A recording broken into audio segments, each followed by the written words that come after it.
오늘 여러분과 함께 은혜 받고자 하는 말씀은 마태복음 5장 13절의 본문을 가지고 너희는 세상의 소금이다 하는 말씀으로 은혜 받기를 원합니다. 제가 본문을 봉독해 드리겠습니다. 너희는 세상의 소금이니 소금이 만일 그 맛을 잃으면 무엇으로 짜게 하리요? 후에는 아무 쓸데없어 다만 밖에 버려져 사람에게 밟힐 뿐이니라.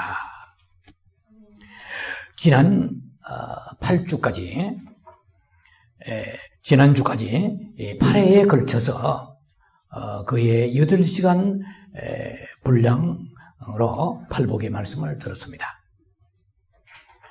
이 팔복을 말하자면 하나의 기독교인의 성품이나 인격을 다루는 그 범위를 넘어서서 구원에까지 연결되는 것을 우리는 말씀을 통해서 큰 은혜와 도전을 받았습니다.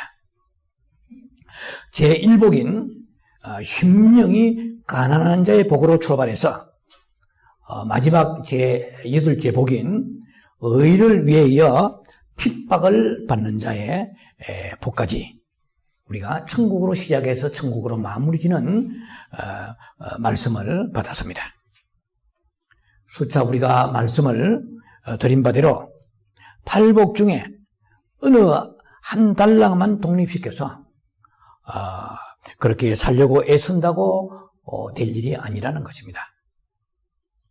예를 들어서 세 번째 복인 온유한 자는 복이 나니 저희가 땅을 기업으로 얻을 것이라는 말씀이 있단 말이에요. 그러면 우리가 땅을 기업으로 받는다는 그 관점도 성경신학적인 관점에서 정확하게 우리가 구분이 돼야 되겠지만 그래도 나름대로 믿음을 가지고 온유한 자가 돼야 되겠다. 왜? 땅을 기업으로 복을 받아야 되니까.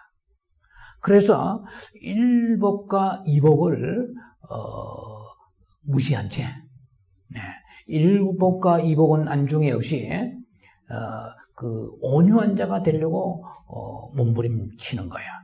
그래서 좀 더 부드럽고 혹은 친절하고 싹싹하고 그래서 사람들에게 참 정말 기독교인의 그 모습이 보인다라는 칭찬을 들으려고 했다고 한다면 성경에서 얘기하는 그 세 번째 복은 이루어지지 않는다는 것입니다. 왜냐하면 제 첫째 복과 둘째 복이 없이 나머지의 여섯째 복은 그 성립이 거의 불가능합니다. 심령이 가난한 자는 복이 있나니 천국이 저희 것이며 마카리오 소이 포토코이 도 포뇨마티 심령이 가난해야 천국이 저희 것이민 사람이 그리고 이제 둘째 복으로 넘어가려니까 애통이 필요하죠. 그래서 이 애통이 나머지의 여섯 가지의 복과 다 상관관계를 이루고 있습니다. 릴레이션십을 가지고 있다는 것이죠. 그래서 세 번째 우리가 온유하려고 하는데 강팍하단 말이에요. 성품이. 그러니까 애통하는 거죠. 그리고 네 번째 복은 의에 줄이고 목마르려고 하는데 예수님에게 줄이기보다도 입은 예수님이지만 실제로 마음 깊은 곳에는 세상을 향하여 사랑하는 마음이 끊임없이 자신을 뒤흔드는 거예요. 그러니까 그것 때문에 또 애통합니다. 그리고 정말 긍휼히 여겨서 다른 사람을 불쌍히 여겨야 되는데 조금만 하면은 정죄가 나가고 미운 생각이 드는 거예요. 그리고 긍휼이 없어요. 그래서 슬퍼하고 애통해야 하는 거예요. 그 다음에 마음이 청결해야 복이 있고 하나님을 보아서 내가 변화되어야 되는데 마음이 더러운 생각이 들고 더러운 행동이 나온단 말이죠. 그러니까 또 애통하는 거, 슬퍼하는 거예요. 자, 그 다음에 사람들하고 화평해야 되는데 가면 트러블 메이커로서 잘 되어가는 판도 깨지고, 그리고 나쁜 관계가 계속해서 발생한단 말이에요. 이것 또한 애통할 수밖에 없는 거야. 그리고 주님을 위하여 핍박을 받으려고 하는데 사람이 두려운 거야. 세상이 두려운 거야. 하나님의 말씀보다도 세상이 더 내게 급한 거야. 그래서 의를 위해 핍박을 받는데 너무나 역부족인 거야. 그래서 핍박을 받을 용기가 나지 않아요. 두려워요. 가난이 두렵고, 사람들에게 평가가 두렵고, 사람들에게 그 손가락질을 하는 박해가 두렵기 때문에 사람하고 타협하는 자신의 모습을 보면서 애통하는 거야. 자, 그렇다면 이 첫째 복과 둘째 복, 이런 복이 없이 어떻게 스킵해가지고 다른 복을 완성할 수 있겠냐 하는 것입니다. 자, 오늘 우리가 시간이 촉박하기 때문에 이 모든 것을 다 상술할 수가 없습니다. 자세히 설명을 들을 수는 없습니다. 이미 우리가 지나간 8번 시간의 말씀을 통하여 들었던 그 말씀을 여러분들이 다시 CD라든지 아니면은 다른 인터넷의 여러 가지 방법을 통해서 리뷰해 보시기 바랍니다. 오늘 본문은 이제 예수님께서 팔복의 말씀을 끝내시고 지금 중요한 적용의 말씀을 하고 계십니다. 지금까지는 진정한 참 크리스찬의 삶은 어떤 것인가, 어떠해야 되는가에 대한 말씀을 하셨다면은 오늘의 본문의 말씀은 이제 천국이 저희 것인 사람, 즉 리얼 크리스찬이죠. 천국이 저희 것이 된 이 팔복의 삶을 추구해 가고 이루어져가는 사람들, 그렇게 살기로 결단하는 그 사람들, 이 사람들이 어떻게 세상에 나가서 사람됨을 나타내야 되는가 하는 방법론적인 말씀입니다. 기독교인이라는 것은 우리가 세상에 속하지는 않았습니다. 하지만 세상 속에 우리는 존재하고 있다는 것입니다. 기독교인의 내면적인 가치 추구, 그리고 소망은 분명히 세상에 있지 아니하고 내세적이고 그리고 종말론적이어야 합니다. 그러나 그렇다고 해서 우리가 세상 밖으로 물러나야 한다는 것은 아니에요. 일평생을 세상에 떠나서 깊은 산속에서 칩거하고 언둔하며 그 수도원적인 삶을 살아가는 그런 분도 중세 영성을 통하여 지금까지 소수지만은 있었습니다. 그들의 영성의 깊은 강물을 흘러내려오는 귀한 아름다운 영성에 살아있는 브릿지 역할을 하는 분들이 있습니다. 특별히 그런 분들은 쓰셨습니다. 그러나 대다수의 많은 올모스트 그의 크리스찬들은 우리가 그렇게 일정한 기간을 수도원적인 그런 형태 속에서 기도할지라도 세상에 우리가 내려가야 됩니다. 세상에 나가서 세상에서 소금 노릇 하라고 주님이 우리를 불러주셨습니다. 세상을 등지라고 하시지는 않았습니다. 우리가 일정한 기간을 기도할지라도 세상에 나가기 위하여 준비하는 것이면 그것은 타당성이 있겠죠. 문제는 우리가 너무나 세상에 깊이 연루되어서 소금 되기는커녕 맛을 잃은 소금으로 세속화되어 가는 게 큰 문제인 것입니다. 자, 기독교 신앙생활 가운데 큰 두 가지의 오류, 하나의 문제는 첫째는 은둔주의입니다. 그리고 또 하나는 세속주의입니다. 두 가지 다 문제점을 가지고 있습니다. 요한복음 17장 15절에는 이렇게 기록되어 있습니다. 내가 비옵는 것은 저희를 세상에서 데려가시기를 위함이 아니요 오직 악에 빠지지 않게 보존하시기를 위함이니이다. 이렇게 말했습니다. 무슨 말씀입니까? 무조건 천국 가는 게 목적이 아니에요. 무조건 천국 데려가시는 게 목적이 아닙니다. 어중이 떠중이를 천국에 데려가시는 게 주님의 뜻이 아니에요. 우리가 거룩하고 성결한 삶을 살면서 천국에 살 수 있는 합당한 그런 신부적인 정결한 준비를 하게 하시고자 그 악에서, 그 악에 빠지지 아니하고 보존되기를 원하는 자들을 주님께서 도와주시기를 원하셔서 아버지 앞에 기도합니다. 아무나 어중이 떠중이를 데려가겠습니다라는 뜻은 전혀 아니에요. 요한복음 17장 18절에 보면은요, 아버지께서 나를 세상에 보내신 것 같이 나도 너희를 세상에 보내노라 라고 말씀하십니다. 현재 우리가 살아야 할 삶의 장소는 이 세상입니다. 여기에 뜻이 있고 사명이 있어서 이 지구상에 태어났고 주님이 우리를 부르셨습니다. 어두운 세상에 빛이 되라고 부르셨습니다. 다음 주간에 나갈 메시지입니다. 세상에 빛이 되라고 부르셨습니다. 베드로전서 2장 9절이죠. 어두운 데서 우리를 불러내신 그분이 기이한 빛에 들어가게 하신 하나님의 덕을 선증케 하려 함이라. 오늘에 해당되는 말씀은 아닙니다만 오늘은 소금에 대한 말씀이죠. 자, 그래서 이 어두운 세상의 빛을 한번 비춰보라고 우리를 부르셨어요.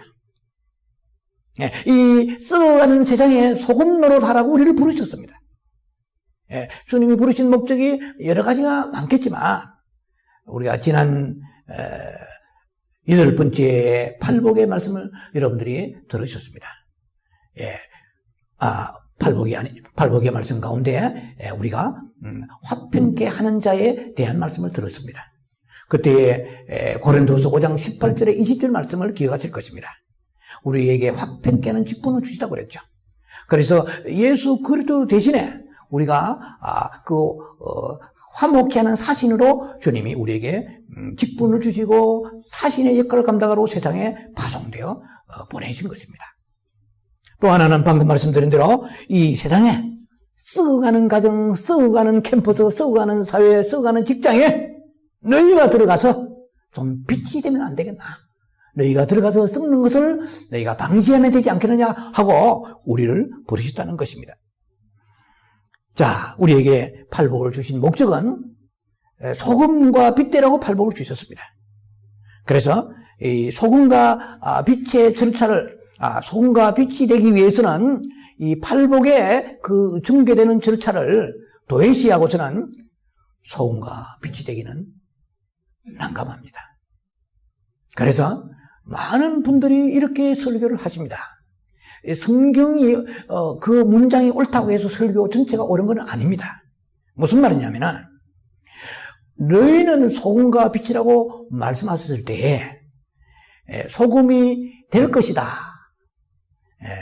될 예정이다, 될지 모른다 라고 말씀하시지 않았기 때문에 우리는 무조건 소금이다라고 이렇게 선포하고 밀어붙이면 난감합니다.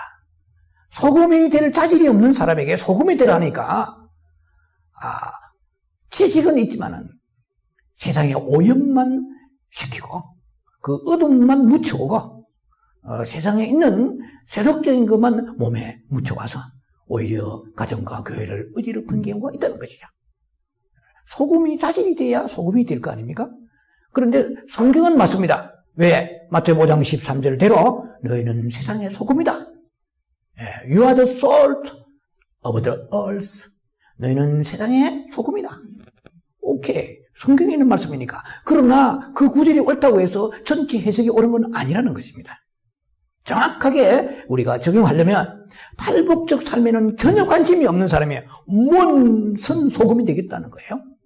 그러니까 안 되는 거예요.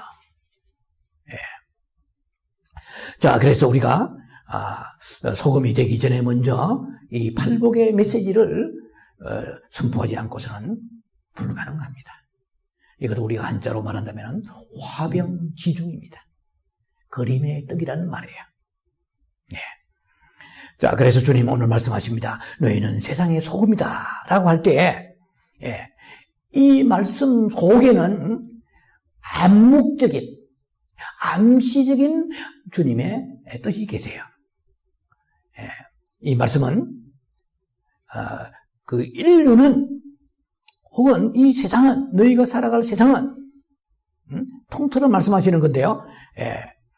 이 굉장히 어두울 것이고 썩 있을 것이다 하는 뜻이 그 속에 내포되어 있습니다.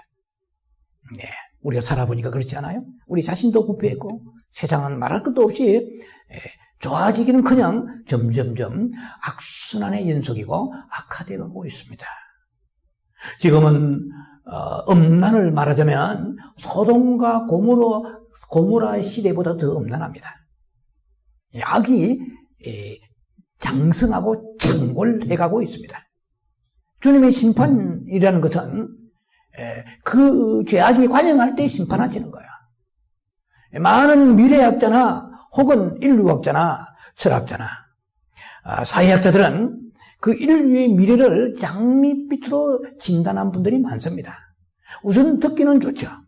앞으로 미래는 정말 향상되고 진보되고 발전될 것이다.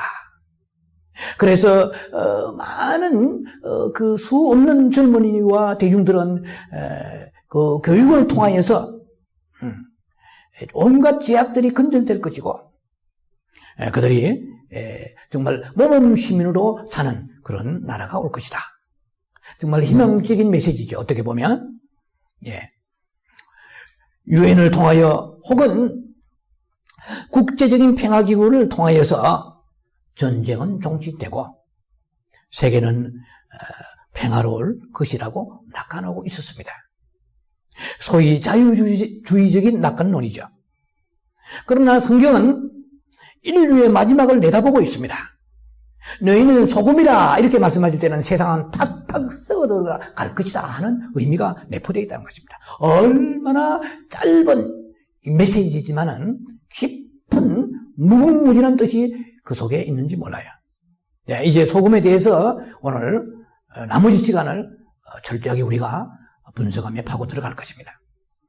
자, 그래서 주님 오실 때까지 이 세상은 끊임없이 부패하고 사악하고 타락할 것입니다. 여러분, 어제 오늘이나 말할 것도 없이 모든 지구의 그 모든 그 나라와 민족들은 마태복음 24장 7절의 말씀처럼 나라가 민족이 민족을 대적하여 일어나겠고 처처 곳곳마다 기근과 지진이 있으리라. 네, 같은 민족이지만은 지금 현재 이 시간 점 뉴스에 아랍의 사태가 굉장합니다. 미국이 수년 동안에 진주하지 않았습니까? 이제 철수했죠. 순위파, 시아파 이런 종교적인 갈등을 가지고 무서운 분노와 그 정으로 살육이 일어나고 있는 거야. 같은 민족입니다. 모슬렘족들입니다. 그런데 그 안에서 또 순위파, 시아파라 하는 그런 서로의 종족 간의 갈등이 일어나는 것은 이 세상이 끝없이 썩어 부패하고 있다는 것을 주님께서 이 현실을 통하여 보여주시는 것입니다. 이 세상은요, 썩고 꼴마트지기 쉬운 그런 생선이나 고기와 같습니다. 그런 이 세상을 예수님은 이 산상에 올라가 있는 그 제자들과 그리고 떡 먹고 배부르면은 만사 오케이 하는 그런 군중들, 무리들을 데리고 말씀하시는데 특별히 이 제자들에게는 깊이 꽂혀오는 말씀이기도 합니다. 그러나 그 12제자들을 보면 배운 게 없고 가진 게 없고 기댈 것 없는 그러한 나약한 존재들입니다. 그런데 주님이 말씀하실 때는 앞으로의 이 모든 세상이 너희의 어깨에 달려있다라고 말씀하시는 것처럼 들립니다. 너희가 세상의 소금이 되라, 빛이 되라. 그러면 세상은 달라질 것이다 하는 메시지입니다. 오늘 우리에게 주시는 말씀도 동일하게 그런 의미를 가지고 전달됩니다. 우리들은 제자들하고 비견할 수 없는 연약한 존재들 아닙니까? 그들은 다 순교를 했습니다. 가룟 유다 빼고 다 순교했습니다. 그렇다면 과연 연약한 우리가 어떻게 소금 노릇하고 때 그런 역할을 감당하겠느냐는 것입니다. 제가 이미 말씀드린 것처럼 길은 한 가지밖에 없습니다. Only one way입니다. 팔복적 삶을 살아야 됩니다. 주님 오실 날까지 주야로 팔복을 묵상하고, 그래서 팔복의 삶을 깨닫고 변화받아서 그렇게 살기를 결단하는 그 사람들에게 주님이 소금이라고 말씀하셨지, 전혀 그런 삶과는 동떨어져 있으면서 소금이 되려고 몸부림친다고 해서 되는 게 아니에요. 소금이 나가지 않아요. 맛이 나가지 않아요. 자, 이거는 우리가 이 소금의 특질을 말씀드리면서 충분히 규명해 드리겠습니다. 그래서 팔복이 정제되지 않고서는 소금도 빛도 될 수 없다는 사실을 숙지해야 될 것입니다. 주지해야 될 것입니다. 그러면은 팔복적 삶을 살아야 할 우리들에게 왜 하필 소금이라고 하셨는가 하는 말씀입니다. 예, 소금의 역할은요, 전 세계 어느 나라, 어느 식탁, 가난한 나라든 미개한 나라든 부유한 나라든 문명국가이든 간에 소금이 식탁에 오르지 않는 나라는 없어요. 그런 사람은 없습니다. 일단은 우리가 매일 보고 매일 소금을 치고 매일 간을 맞추면서 먹어야 되는 게 소금입니다. 예. 그래서 우리가 소금이라고 주님이 말씀하실 때는 굉장히 친숙한 말씀일 수밖에 없는 것이죠. 그게 주님의 지혜입니다. 정말 주님이 아니시면 하실 수 없는 말씀이에요. 예. 이 세상이 이렇게 잘 믿는 리얼 크리스찬들이 소금이라고 생각하든 안 하든, 예, 이 세상에 그 사람들에게 우리가 그렇게 인정받는 것이 아니라 주님이 그렇게 지금 인정해 주신다는 거죠. 예, 우리를 소금이라고 하셨습니다. 세상에 너무나 필요합니다. 평범하지만 소금만큼 필요한 게 어디 있겠습니까? 그래서 주님이 우리를 이 세상에 보내신 것은, 저 사람 좀 이 직장에, 이 가정에, 이 단체에, 이 조직에 없었으면 좋겠다면 이미 소금 아니에요. 소금은 필요합니다. 너무 평범해 보이는 저 목사가, 너무 평범해 보이는 저 집사 권사가 왔을 때에 소금이 흘러내리는 것 같은, 아버지 나라에서 흘러내리는 소금기를 맛보아야 된다는 것입니다. 13절에, 오늘 마태복음 5장 13절에 말씀하시지 않아요? 너희는 세상의 소금이니 라고 말씀하셨습니다. 이것은 놀라운 선포고 약속입니다. 예. 너희는 교회 안에서 소금이라 하지 않았습니다. 예. 교회 안에서 은혜 받고 깨닫고 변화받아서 팔복적 삶을 준비하면서 세상에 나아가라는 것입니다. 사람들 보면 다 교회 안에서는 얌전이죠. 천사 같은 분도 많죠. 예, 소금이고 빛인 것처럼 보입니다. 그런데 경상도 말로 웃잔 일인지, 예, 어찌된 일인지 세상에 나가면 어둠을 잔뜩 묻히고 돌아요. 주일날 얼굴이 좀 어둠이 벗겨졌다 했더니, 예, 수요일 나오면 좀 다행이에요. 그래도 중간 급유를 받으니까, 예, 주일에 오랜만에 성경책, 예, 입밤 제빵 치면서 먼지 털고 나와가지고 시커매고 오는 거예요. 오늘은 빛에 대한 말씀은 아닙니다. 빛이 다 죽어서 거무죽죽 해가 오는 거예요. 예, 소금이 되어야 되는데 오히려 세상에 팍 절여서 오는 거예요. 예, 딱 눈빛이 보면 안 돌아. 눈빛이 보면 좋지 않다 이 말이에요. 맑고 청결해야 되는데 우중충한 거예요. 자, 그래서 세상에 나가서 소금 노릇하면서 영향을 끼치려고 했더니 오히려 세상에 쩔어서, 예?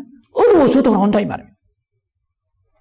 자, 소금은 이게 뭐니 해도 이제 소금의 역할을 우리가 한번 보자는 거예요.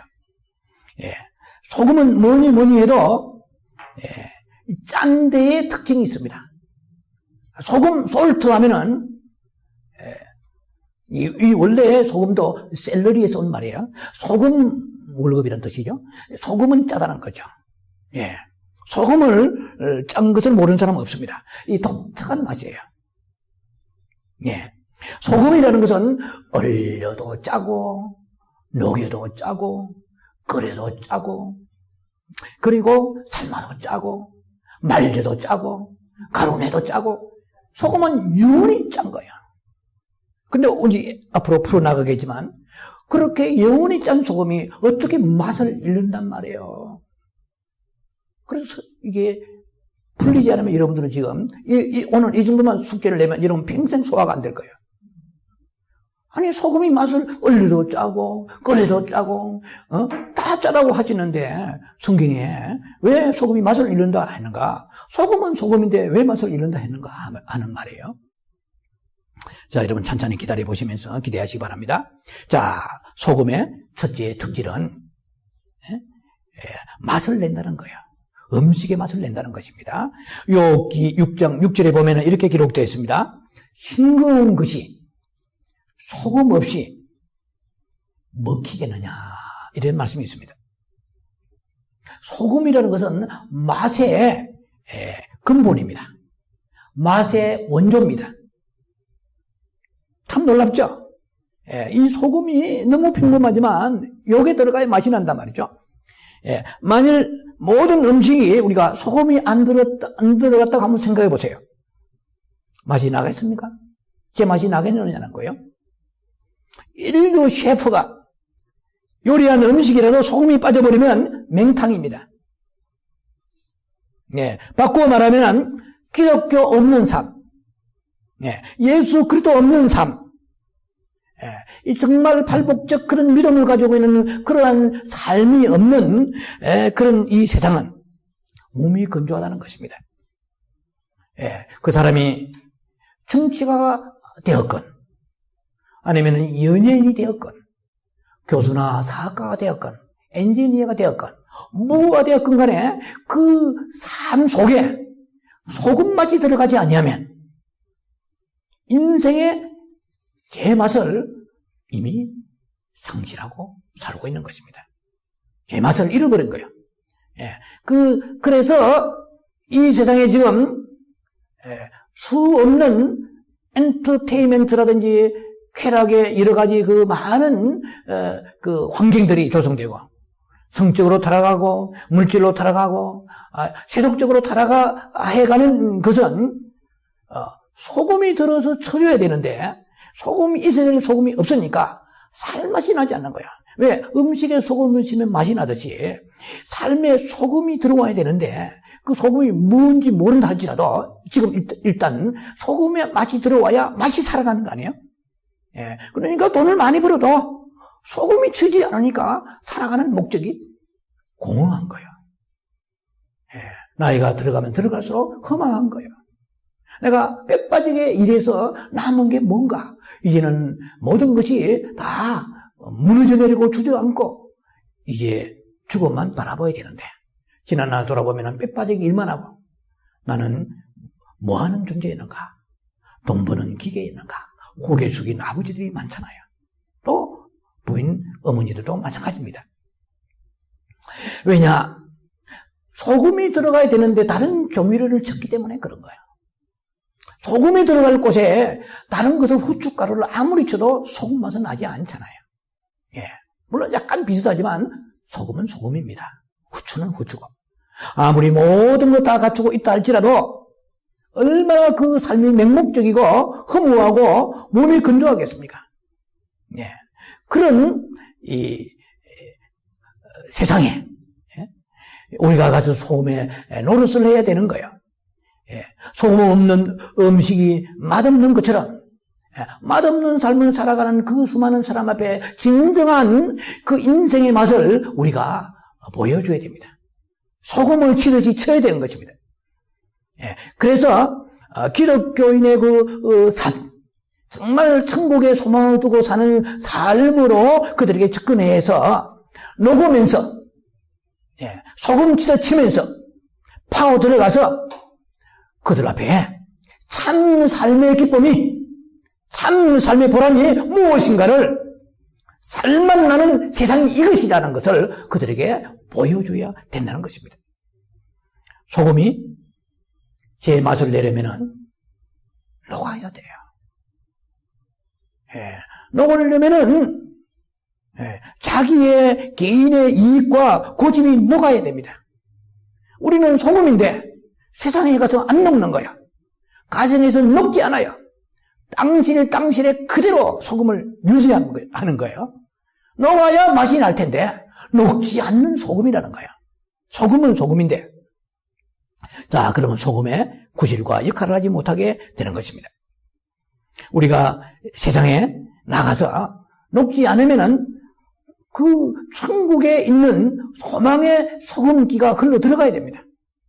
이 세상이 결코 전부가 아니라는 것을 그들에게 우리의 말로서가 아니라 우리의 삶 속에서 소금기가 흘러 들어가듯이 그들 생활 속에 깊이 침투하고 스며 들어가게 해야 되는 것입니다. 자, 그래서 주님이 우리를 이렇게 소금 맛을 내어서 몸이 건조하고 그리고 공허하고 허탈한 그들의 그 삶 속에서 진정한 맛이 무엇인가를 내라고 세상에 주님이 보내주셨습니다. 그런데 우리는 세상 맛에 우리도 같이 길들여져 버리고 있어요. 만일 그런데 주님이 말씀하십니다. 제가 이 말씀을 보면서 깜짝 놀랐습니다. 이제 들어보시면 압니다. 그냥 단순하게 소금 대라 하는 정도 아니에요. 만일 소금이 그 고유한 맛, 짠맛이죠. 그 맛을 잃어버리면 무엇으로 짜게 하려 대용품이 없어요. 뭐 성경에서 말이에요. 우리가 소금이 그 맛을 잃으면 이렇게 하지 않으시고 소금이 너무 짜다. 소금은 소금이 너무 싱겁다. 하시면은 여유가 있어요. 더 짜면은 소금 적게 치면 돼요. 싱거우면 많이 치면 돼요. 그런데 주님은 말씀하시기를 소금이 맛을 잃었다고 말씀하세요. 우리가 흔히 많이 쓰잖아요. 사람들 좀 뿅 간 사람을 맛이 갔구만 쓰잖아요. 맛이 갔다고 하잖아요. 소금이 맛이 가버린 거예요. 그러면 소금이 맛이 없어서 맛을 잃어버리면 어떻게 되느냐? 오늘 본문의 말씀처럼 아무 쓸데없어 다만 밖에 버려져 사람에게 밟힐 뿐이니라. 자, 이제 우리가 좀 숙제에 접근하게 됩니다. 우리가 소금이 맛을 잃어 사람에게 밟힌다 할 때의 1차적 해석은 여러분들이 다 어느 정도 이해가 되는 해석이 여러분에게 있을 것입니다. 기독교인들이 사람들한테 가면은 손가락질을 받고 야유를 당하고 비판받고 사람들에게 손가락질을 받으면서 기독교 위상이 추락할 것이라고 이 정도는 생각할 수가 있죠. 자, 사람에게 밟힌다는 것입니다. 그러면 어떻게 해서 이 소금이 사람에게 버려져 밟히는가 말이에요. 여러분, 이 문화적 배경을 아셔야 됩니다. 이스라엘 팔레스타인 지방에는 그 소금이 두 방법으로 공급이 돼요. 하나는 사해바다에 소금이 공급됩니다. 보통 바다보다도 한 9배 정도 짜다고 하죠. 저희는 한 10년, 20년 전에 사해바다에 가서 그냥 아무리 헤엄을 못 쳐도 둥둥 떠요. 염분이 많다는 거죠. 또 하나는 암염이라고 있습니다. 이거는 뭐냐면은 그 광물질과 더불어서 소금이 섞여 있는 거예요. 그래서 그 소금을 캐러 가는 사람들이 그 소금 기둥을 소금의 그 광물질의 소금의 종류를 캐옵니다. 그런데 이게 비가 오고 나면은 소금이 씻겨져 나가버리고 남는 것은 암염이라고 해서 안에 바위덩어리 소위 말하면은 거기에 그 돌만 남는다, 광물질만 남는다는 거예요. 이 암염입니다. 바위암자죠. 유목민이 많던 그 이스라엘이니까 풀밭에다가 양들에게 이 암염을 던져놓으면 얘들이 피곤하고 또 듣고 지쳐 있다가 그 암염을 빨아먹습니다. 그러면은 기운을 차린다는 거야. 이 생명이 들어가는 거죠. 그런데 빨아먹다 보면 안에 돌덩어리가 나오는 거야. 바위덩어리가. 그러면 풀밭에 쓸모가 없으니까 길가에 던져버려요. 자, 이것이 암염입니다. 예수님이 이렇게 말씀하실 때는 우리는 전혀 우리가 생각하는 천일염이니 바다의 소금만 생각하지 이런 암염은 안중에도 없어요. 그래서 이것이 길가에 버려진다는 것입니다. 그리고 집에 소금이라고 캐왔는데 소금기가 조금 나더니만 조금 있으니까 안에 돌덩어리가 나오는 거야. 돌을 빨고 있겠습니까? 그러니까 돌을 버리는 거야. 제가 이 말씀을 나름대로 준비하면서 생각해 봤습니다. 우리가 소금기는 다 있어요, 누군가. 그런데 안에는 돌덩어리 같은 자아가 득 붙고 있는 거야. 끝으로는 소금으로 발라져 있어요. 그러니까 어디 하면은 찬송도 굉장히 소금기가 있어. 예배도 소금기가 있어요. 기도하는 거 뭐 이거는 넘쳐요 또. 소금이 풀풀 나오는 것 같아. 그런데 좀 더 그 삶 속에 들어가 보면은 돌멩이가 부딪히는 거예요, 자아가.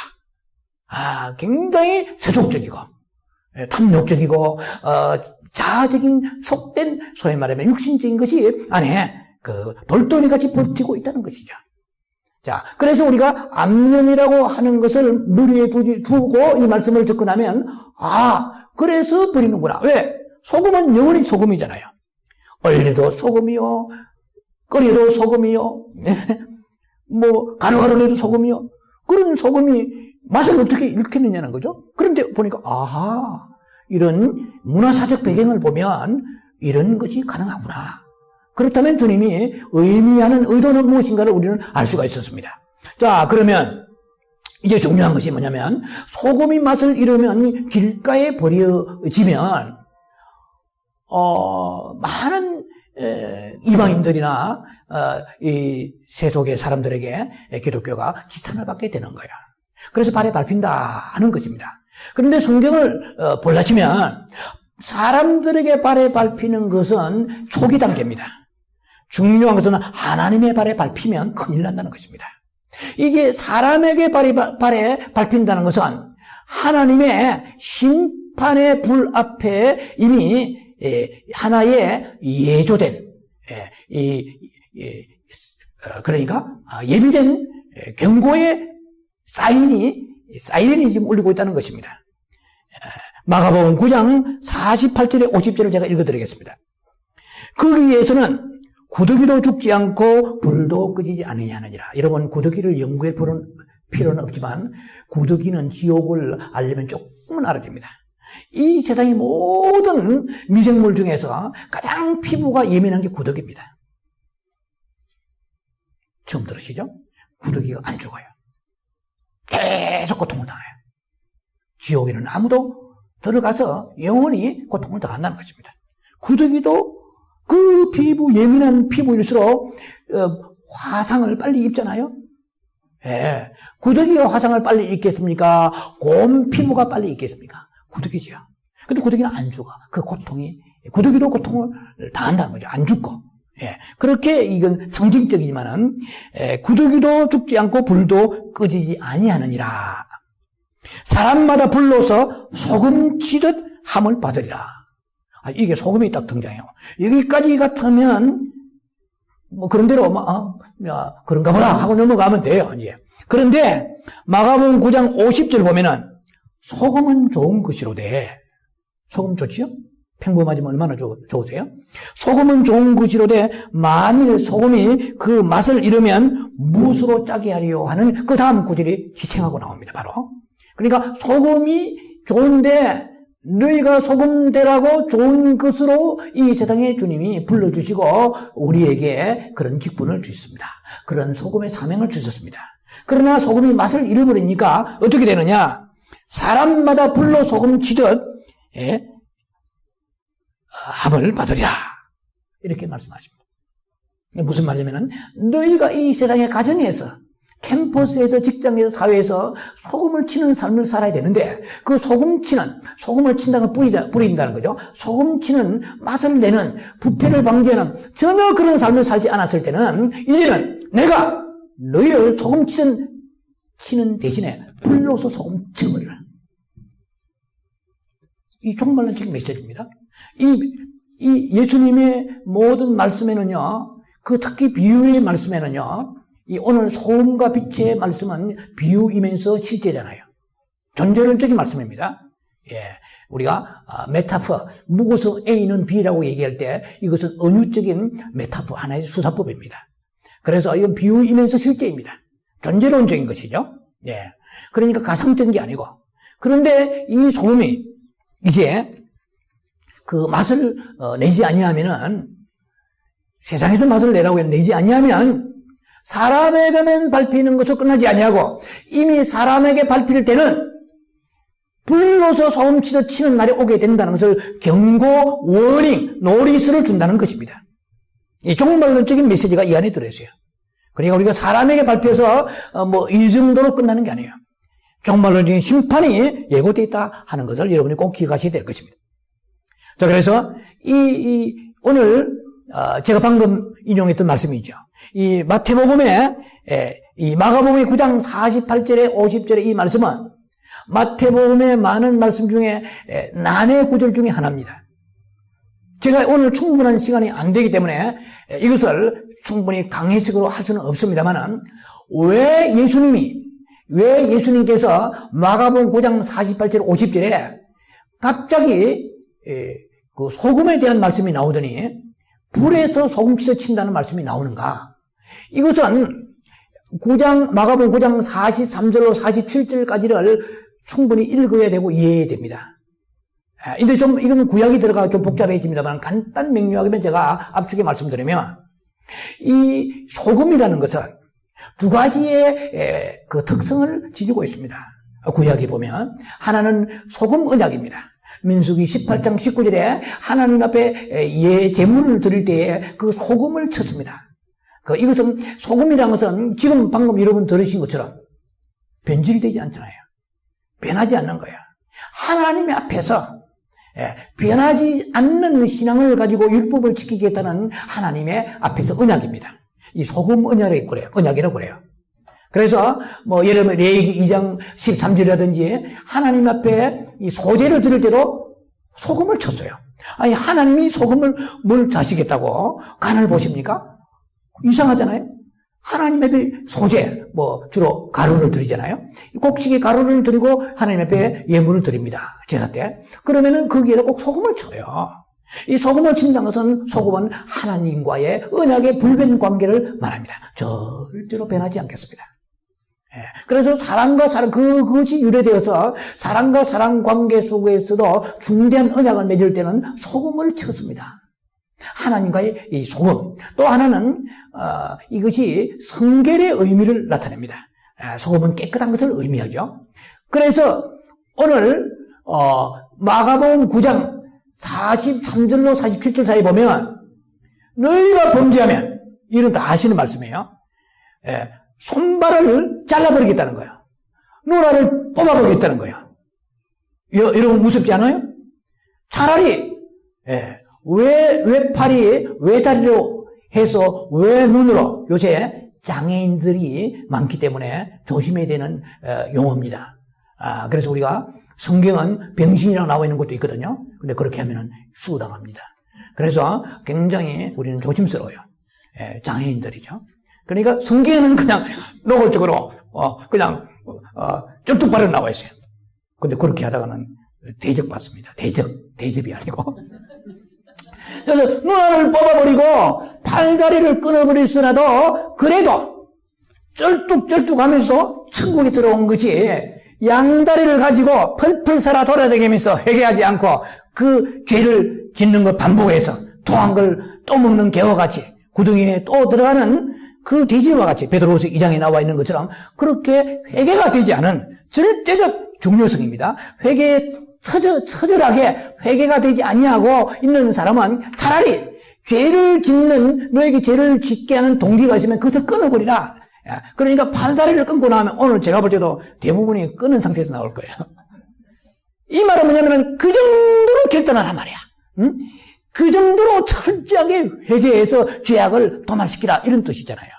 그런데도 불구하고 너희가 그 죄를 회개하지 않았을 때 들어가는 곳이 하나님과 언약을 소금의 언약을 지키지 않았기 때문에 내가 너희에게 어떻게 합니까? 구더기도 죽지 않는 곳에 영원히 타는 불에다 넣으리라는 말씀이 나오잖아요. 나오면서 그것까지는 괜찮아. 근데 왜 소금이 나오냐는 거예요. 내가 너희에게 세상에 소금의 역할하러 보냈는데 너희도 그 흐름을 쫓아볼 때 그들이 들어가는 곳이나 너희가 가야 할 곳이나 거의 같은 장소라 하는 것을 우리가 생각할 수 있다는 것입니다. 충분히 여러분들이 납득이 돼야 될 것입니다. 자, 그래서 우리가 정말 오늘 여러분이 방금 드린 말씀은 단순하면서 전국을 찌르는 우리가 해석법을 택해 볼 때에 너희는 소금인데 너무나 일상생활에 필요한 소중한 소금이단 말이죠. 그러나 소금다야 되는데 암염과 같이 녹아버리고 그에 바위 덩어리만 나오고 돌덩어리만 나와가지고 이리저리 그치는 자가 되어서 전혀 소금의 역할을 하지 못한다는 말이죠. 맛을 내지 못한다는 말이죠. 이럴 때는 도덕적인 윤리적인 어떤 방법으로도 그 맛을 회복시킬 수 없다. 네가 소금돼야 될 그 자리는 네가 내야 된다 이 말입니다. 다른 사람이 낼 수 없는 왜? 내 자리는 내가 지켜야 되는 거예요. 나는 내 자리에서 내가 지켜서 내가 소금이 되어 나가는데 다른 대용품이 없다는 거예요. 우리가 생각할 때 주여 뭐 내가 하지 않으면 아버지 알아서 주여 역사하시옵소서. 안 된다는 것입니다. 자, 그래서 이 맛없는 음식, 즉 소금이 들어가지 않은 이 음식에 소금을 치면 맛이 나는 것과 같이 이 소금 없는 소금기 없는 이 세상에 우리가 맛을 내는 그런 미각을 돋구는 그러한 역할을 하고 그리고 썩지 않는 방부제 역할을 감당해야 된다는 것입니다. 만약에 그렇지 않을 때는 너희에게 쪽말론적인 심판에 불러서 소금 취소하리라. 들리잖아요? 아무도 안 들리는 것 같은데. 얼마나 무섭고 두려운 말씀인지 몰라요. 말씀 준비하면서. 이건 굉장히 두려운 말씀이다. 귀 있는 자는 들을지다 하셨잖아요. 자, 그래서 예수님의 비유에는요, 거의 쪽말론적인 메시지가 들어있습니다. 그냥 하신 게 하나도 없어요. 천국에는 이런 것이니 하고, 좀 물고기 비유라든지, 가라지 비유라든지, 전부 보면은 다 비유들이 천국의 얘기입니다. 어차피 부패한 세상인데, 오늘 너희가 소금도 제대로 못했기에 더 썩어 들어가고, 더 타락한 세상이 되어가고 있다는 것이에요. 다 너희들 책임이라는 것입니다. 심각하지 않습니까? 지금 웃을 때가 아니에요. 미소 지을 때가 아니에요. 심각해야 됩니다. 말씀 받으면서. 자, 소금의 역할 두 번째, 부패 방지하는 것인데요. 아시죠? 방부제 역할. 이미 썩은 것을 썩지 않게 소생시킨다 하는 뜻이 아니에요. 더 이상 썩지 않게 한다는 뜻입니다. 혹은 썩을 수 있는 것을 썩지 않게 미리 방지하는 뜻입니다. 방지한다는 뜻이에요. 이미 썩은 것을, 이미 상한 것을 소금친다고 다시 살아나지는 않습니다. 그건 여러분 생선 다뤄보시니 잘 아시잖아요. 이미 썩은 것은 썩은 것입니다. 그러나 거기서 멈춘다는 것입니다. 더 이상 썩지 않게 된다는 것입니다. 그러므로 썩을 수 있는 생선, 특히 이 팔레스타인의 그 기후에는 얼마나 고온다습하고 건조합니까? 불볕더위에. 그러니까 생선이 너무 쉽게 썩는 거야. 그들이 말하기를 이 세상에 가장 중요한 게 두 가지가 있다. 태양이다. 그리고 소금이다. 다음에. 할 정도로 소금이 그들에게는 신선도를 유지하고 부패를 방지하는데 아주 필요 불가결한 것이었습니다. 자, 그래서 신순도를 유지하게 되죠. 그들의 그 냉장고도 없는 그런 삶이잖아요. 예. 그래서 썩을 수 있는 생선이라든지 채소를 미리 소금에 절이면 안 썩게 되는 거야. 즉 죄 지을 수 있는 사람, 전부 사람들이 이제 생선으로 보여야 돼요. 죄 지을 수 있는 사람, 타락할 수 있는 사람, 잘못된 길을 갈 수 있는 그 인간. 우리 말은 좀 어려워요. 사람이라고 그러는데 인간이라고 그러면 굉장히 심각해져요. 폭삭 내려앉을 수 있는 가능성을 타락할 가능성이 있는 그러한 사람들. 이런 사람들에게 우리가 가까이 다가가서 그들에게 소금의 성분을 흘려보내야 됩니다. 녹아서 흘려보내야 돼요. 곧 넘어질 수 있고, 그리고 망할 수밖에 없는, 타락할 수밖에 없는 그러한 요소를 가지고 있는 그 사람들 앞에서 나는 평범하지만, 누가 세상에 알아주지 않지만은 소금이 평범하잖아요. 그러지만은 나에게는 놀랍게 하늘의 소금의 짠맛을 낼 수 있는 그 역량이 내게 있다는 것입니다. 발복적 삶을 사모하고 추구하는 사람들에게. 안 그러면 아무나 소금이 되면 암염이 되어서 결국은 돌이 튀어나오게 되는 거야. 남에게 걸려서 넘어지게 하는 거예요, 돌은. 그냥 길바닥만 메우는 게 아니고 어두운 밤길에 넘어지게 하는 거예요. 이거는 뭡니까? 공모자가 되는 거예요. 자, 우리가 소금에 대한 말씀을 많이 생각을 해봤습니다.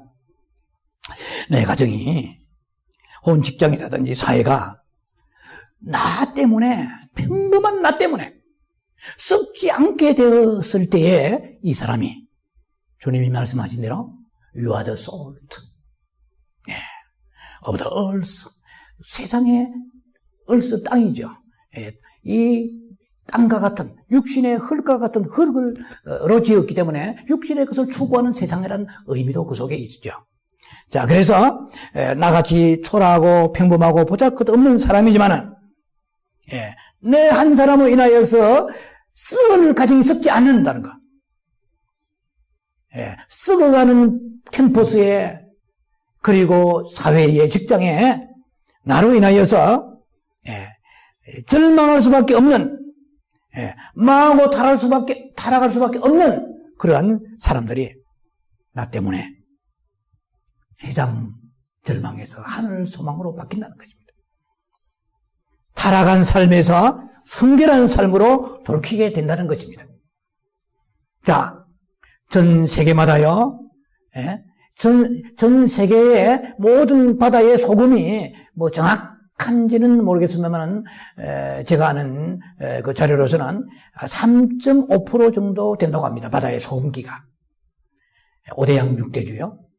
아주 적은 소량의 그 염화 나트륨이 전 세계 바다를 짜게 하고 있습니다. 여러분, 적은 소량입니다. 가정에 여러분들이, 직장에 여러분들이, 그리고 사회에 여러 곳곳마다 학교는 학교대로 우리가 들어가면 소금의 역할이 되어야 될 것입니다. 그 다음에요, 소금의 역할 세 번째는 갈증을 일으켜야 됩니다. 이것도 굉장히 중요한 메시지입니다. 소금은 물을 들이키게 합니다. 제가 뭐 좀 쉬운 말로 얘기할게요. 우리가 흔히 쓰는 말이 있죠. 소금 먹은 놈이 물 캔다는 말이 있잖아요. 소금은 물을 키게 하는 거야. 그래, 우리가 자꾸 이러죠. 뭐, 어디에 물 없나? 이러면, 뭐 소금을 먹었나? 이러잖아요. 짜게 먹었나? 이런 뜻이죠. 갈증을 일으키는 거예요, 소금은. 만나는 사람들마다 우리 안에 계신 예수님의 소금기가 흘러나감에 의해서 목마름을 일으키게 됩니다. 당신이 믿는 예수 나도 믿고 싶습니다라는 그 갈증을 일으켜야 돼요. 똑같이 예수 믿는 사람일지라도 만나면 천국의 소망을 불러일으켜야 됩니다. 고노실 베드로후서 3장 12절 말씀처럼 이제 주님이 오시기를 너희가 간절히 바라고 소망하라고 말씀하십니다. 기다리라고 말씀하십니다. 지금 수많은 사람들이 그 갈증을 느끼지 못하는 거예요. 그 갈증을 어떻게 느끼겠습니까? 소금에 들어가야 갈증을 느끼죠. 보세요. 요한복음 7장 37절에 주님이 이렇게 말씀하십니다. 명절 끝날 곧 큰날에 주께서 서서 외쳐가라사대 목마른 자는 내게 오라 내가 너희를 마시게 하리라 이렇게 말씀하십니다. 주님이 그렇게 말씀하시도 중요한 게 뭐냐면은 목마르지 않으면 못 가는 거예요. 제가 말해서 못 깨닫는 건 그겁니다. 주님이 왜 이 비좁은 지구에 기근이 오고 땅 한평 귀한 이 세상에 나를 보내시는가 우리를 보내시는가. 목마르지 않는 자들에게 소금이 되어서 풀어내어서 천국 소금 하늘의 소금이 되어서 갈증을 일으켜서 목마르게 해서 예수께 갈 수 있도록 소금의 역할을 하라고 주님이 우리를 불러주셨다는 것입니다. 자, 똑같이 예수 믿는 사람이라도 우리가 만나면 정말 당신이 믿는 예수님하고 내가 믿는 예수님하고 다른 것 같아. 정말 당신이 믿는 그 예수님 한번 만나고 싶어. 이런 거룩한 갈증이 여러분을 통해서 일어나야 되는 것입니다. 잠자는 자들을 어떻게 깨웁니까? 소금의 맛을 잃어버리면 안 되죠. 그러니까 그 하늘에 소금 맛이 흘러가야 돼요. 그래서 우리는 많은 사람들을 만날 때마다 어떻게 다른 방법으로 삶을 봐서는 안 됩니다. 어떻게 하면 저들에게 갈증이 일어나게 될 것인가. 자, 그래서 정말 당신과 같이 어떻게 하면 그렇게 신부가 되기를 갈망합니까? 그럼 나는 그냥 예수 믿고 때가 되면 주님이 어디서 데려가실 줄 알았는데 당신이 보니까 그렇게 청결하게 살려고 몸부림치며 회개하면서 애통하는 것을 보니까 내 안에 거룩한 갈증이 일어나네요. 나도 신부의 영성 좀 하고 싶네요. 이런 갈증을 일으키는 소금의 역할을 우리가 감당해야 될 것입니다. 마지막으로 이제 소금은 너무나 평범합니다. 창세기 2장을 보면은요, 아담을 흙에서 만드셨습니다. 창세기 2장 보시는 분은 아시겠지만은 창세기 에덴 동산에 강이 4개가 있습니다. 거기에 비선강이 있고 기혼강이 있습니다. 미혼강이 아니에요. 기혼강, 비송강, 기혼강, hit데겔강, 유브라데강이 있습니다. 그런데 비송강이 흘러가는 그 지류에 하윌라 언덕이 있습니다. 이것은 제가 한 20년 가까이 전에 하윌라 언덕에 대한 제가 이 성시를 신앙시를 쓴 적이 있는데요. 하윌라 그 언덕에 그 당시에 그 순금이 있었어요. 에덴 동산에 순금이 있었어요. 정금. 그리고 거기에 베들레헴이라는 그거는 제가 보석 전문가 아니라 잘 모르겠네요. 베들레헴이라는 그런 보석도 있었고요. 호마노라는 보석도 있습니다. 그런데 2개는 모르니까 놔두더라도요. 순금을 가지고 정금을 가지고 여름을 우리를 만들었으면 일생돈에 직장도 안 다니고 우리 몸에 붙은 순금 조금씩 떼내가 살아도 아니 제가 생각했다니까요. 주님은 그렇게 하시면 우리가 그렇게 직장 다니고 고생 안 하고 그냥 영성하고 죄로 기도만 하면 될 텐데. 한번 가만히 생각하니까 갑자기 생각이 드는 게 순금이 녹아서 무슨 맛을 내겠어요? 여러분 아무리 훌륭한 보석이라도 루비, 사파이어, 홍옥, 다이아몬드 이것이 녹아가지고 어떻게 맛을 내겠냐는 거예요. 그래서 하나님께서 너무나 평범한 흙을 가지고 하나님의 형상으로 만드신 위대하신 분이십니다. 평범한 걸 가지고 하나님의 형상으로 만드신 분이에요. 너희는 소금이라고 말씀하셨잖아요. 그런데 소금이 아니고 너희는 황금이다. 너희는 루비다. 홍옥이다. 사파이어다. 다이아다. 이렇게 하시지 않았어요. 그렇게 되면 그것은 아무런 다른 데 영향을 끼치 못합니다. 맛을 어떻게 냅니까? 순금이 맛을 내요? 어떻게 금을 빨아먹어요? 아무 맛도 안 나잖아요. 이게 너무나 놀라운 말씀이에요. 예수 그리스도 아니시면 이 소금이라고 말할 수 없어요. 아마 여러분 같으면 막 고민하면서 여러 가지 좋은 걸 갖다 대겠죠. 너희는 무엇이다. 근데 예수님은 지혜의 하나님이세요. 너희는 평범한 소금이지만, 남이 볼 때는 평범하지만, 흔하지만, 얼마나 그것이 귀하냐는 말이에요. 수 없는 기독교인들이 있지만, 정말 소금처럼 사는 사람은 귀한 것입니다. 평범하지만 소금처럼 귀하게 살라는 것입니다. 여러분, 결론을 내립니다. 너희는 세상의 소금이다.